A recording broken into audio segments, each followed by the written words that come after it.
We're all chasing something, aren't we? From the minute we wake up to the moment our heads hit the pillow, we think, if only I had that bigger house, that newer car, that promotion at work, then I'd be happy. We spend our lives running on a treadmill, always reaching for the next thing. But have you ever stopped to ask yourself a simple question? What if the secret to real happiness isn't about getting more? What if it's about wanting less? It's a thought that can stop you in your tracks. A powerful idea that could change everything. The world we live in is a noisy place. Adverts shout at us, telling us what we need to buy. Social media shows us filtered versions of other people's lives, making us feel like we're falling behind. We're constantly told that more is better. It's a race with no finish line. It's like trying to fill a bucket with a hole in the bottom. How much is enough? It's a question hardly anyone ever asks. We're so busy chasing more that we never stop to define our own personal finish line. Maybe the issue isn't that you don't have enough to be happy. Maybe the real problem is that no one ever taught you how to figure out what enough even looks like for you. There's a huge difference between those two things. One keeps you on the treadmill forever.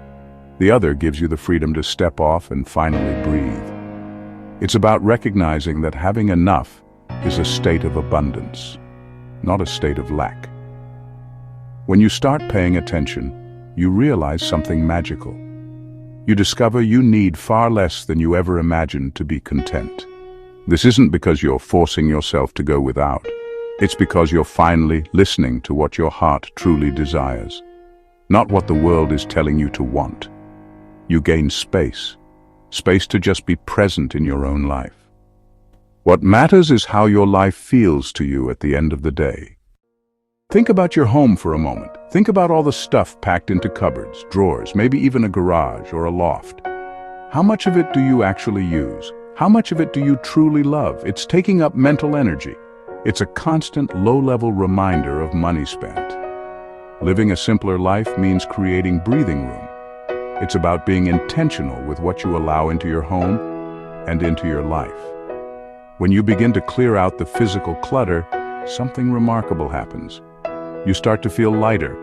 This same principle applies to your time and your commitments. How many times have you said yes to something when your heart was screaming no? Simplicity is your permission slip to say no. It's about choosing a quiet evening with your family over a social event you feel you should attend. You make room for meaningful connections. You are the one steering the boat, navigating towards a life that feels right for you.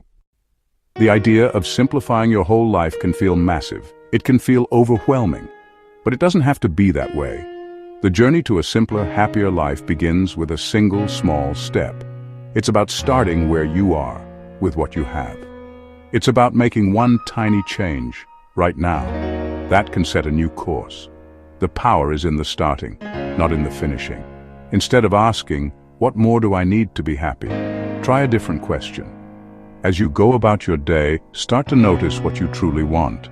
When you feel an urge to buy something, pause. Ask yourself, why do I want this? It's a moment of mindfulness that breaks the cycle of automatic behavior. You might discover that what you really want isn't a new gadget, but a moment of quiet. Perhaps what you're really looking for is a walk in the park. This is your starting point. You already have everything you need to begin this journey. That simple act of paying attention might just be the key you've been searching for, unlocking a calmer, more meaningful, and genuinely happier life.